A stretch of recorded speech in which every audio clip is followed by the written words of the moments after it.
चुनाव भारतीय लोक समाज पार्टी से राष्ट्रीय अध्यक्ष। आज एक महीने के अंदर 3 बेटियों की हत्याएं हो जाती हैं, उनके साथ रेप हो जा रहा है, मर्डर हो जा रहा है और बेदर्दी की, बेरहमी की हदें पार की जा रही हैं। इस तरीके से कोलकाता में डॉक्टर महिला के साथ दरिंदगी की हद पार की गई। आखिर वो लोग कौन थे? जो भारतीय जनता पार्टी, मोदी सरकार बड़े बड़े दावे करती है बहन बेटियों की सुरक्षा के लिए, आज वो भारतीय जनता पार्टी नाकाम है बहन बेटियों की सुरक्षा को लेकर। जो बेटी पढ़ाओ बेटी का नारा जो सरकार देती है, उनके ही गुंडे हमारी बहन बेटियों के साथ बलात्कार, रेप जैसी घटनाओं को अंजाम देते हैं। जिन लड़कों ने डॉक्टर महिला के साथ कोलकाता में दरिंदगी की हद पार की, वो भाजपाई है। आजादी का जश्न मनाते हैं हमारे लोग। अभी 15 अगस्त को स्वतंत्रता दिवस का जश्न मना रहे थे।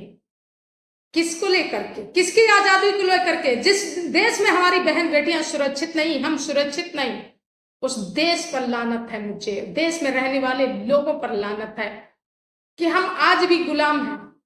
हमारी बहन बेटी को आज भी स्वतंत्र नहीं करते हैं ये पुरुष लोग। अपना पुरुष प्रधान का रुतबा और दबाव हमारी बहन बेटियों पर बना के रखते हैं, जिसका अंजाम डॉक्टर बहन को भुगतना पड़ा।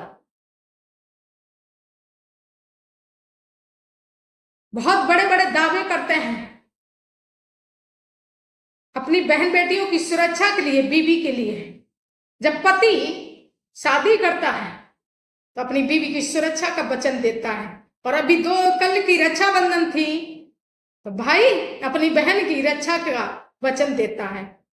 ये झूठे, खोखले और अंधविश्वासी लोग। जब बहन बेटियों के साथ रेप मर्डर होता है, उनकी रूबरू अस्मिता को नोचा जाता है, तो तुम्हारा जमीर मर जाता है, तुम नपुंसक बन जाते हो, कायर बन जाते हो। तब कहां चली जाती है तुम्हारी मर्दानगी? क्या पति नहीं है? क्या भाई नहीं है इस महिला का जो 3 बेटियों को अभी रेप मर्डर और हत्याएं हुई हैं? आप किस कानून के भरोसे बैठे हो? किस न्याय के भरोसे आप बैठ जाते हो जो तुम्हारी बहन बेटियों के साथ अन्याय होता है?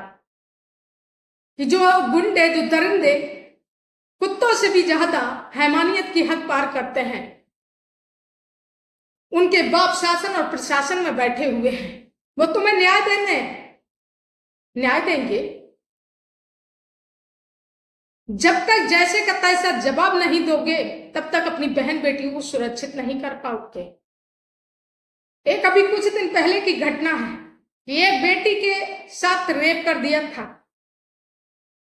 किसी लड़के ने, और उसके बाप ने कचहरी के सामने उस लड़के को गोली से उड़ा दिया था। ऐसे बाप को सलूट करते हैं कि जिसने अपनी बेटी के साथ हुई हैवानियत का बदला, मौत का बदला मौत से ले लिया। और जब तक मौत का बदला मौत से नहीं लोगे और रेप का बदला रेप से नहीं लोगे, तब तक इन जैसे दरिंदों से, कुत्तों से अपनी बहन बेटियों को आप सुरक्षित नहीं कर पाओगे।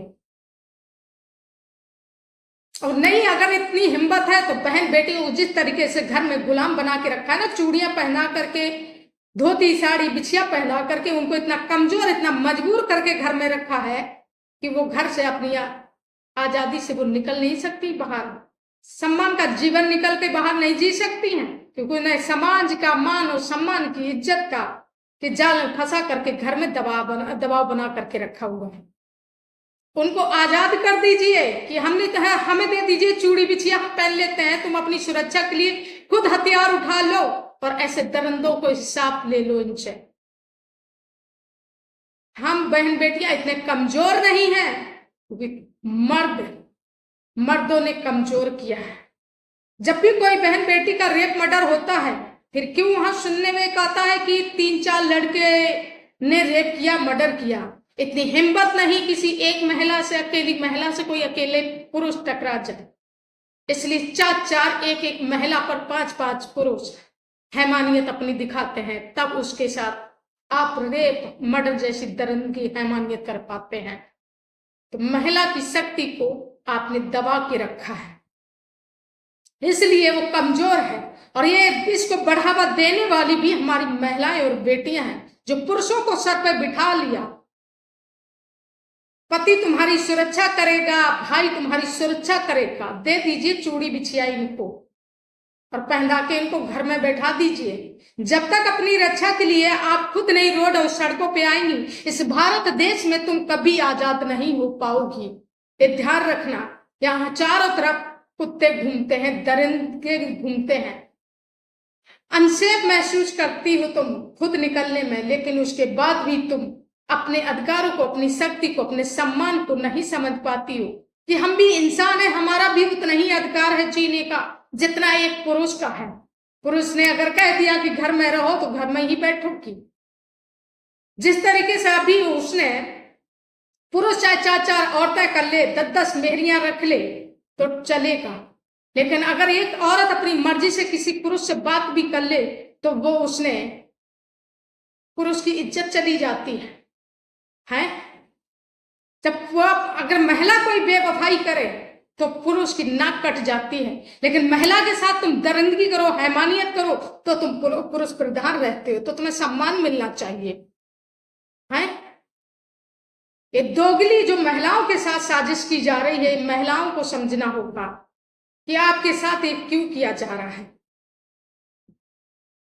विज्योति मौर्य ने किया, दूसरे पति के साथ प्यार कर लिया तो उसका कायर पति ने पूरी सोशल मीडिया पर उसकी इज्जत का तार किया। अगर इतना ही पढ़ा लिखा इज्जतदार होता तो वो 4 रिश्तेदारों को बिठा करके अपनी घर की बात घर में सुलह समझौता करता, लेकिन नहीं, क्योंकि महिलाओं की आजादी पसंद नहीं है। अपन 4 जगह मुंह मान ले तो अच्छा है। और महिलाएं अगर बेवफाई कर दे, बेटियां अगर बेवफाई करें तो वो नाक कट जाती है, क्योंकि ये भी बढ़ावा हमारी महिलाओं ने इन पुरुषों को दिया है। इसलिए हैवानियत, कुत्ते दरिंदगी करते हैं, इनकी औकात नहीं हो इस तरीके से कि जो इस तरीके की घटनाओं को अंजाम दे लें। अपने हक अधिकारों की लड़ाई लड़ने के लिए आपको स्वयं आगे आना होगा, हमारी बेटियों को, हमारी बहनों को, तब आप सम्मान से इस देश में जीवन जी पाएंगी। अगर आप दूसरों पर इस तरीके से निर्भर नहीं तो आपके साथ इसी तरीके से दरिंदगी, हैवानियत होती रहेगी। अपनी रूबरू अस्मिता को आप नुचवाती रहेंगी। आप कभी आप इस देश में इन दरिंदों के बीच में सम्मान से जीवन नहीं जी पाएंगी।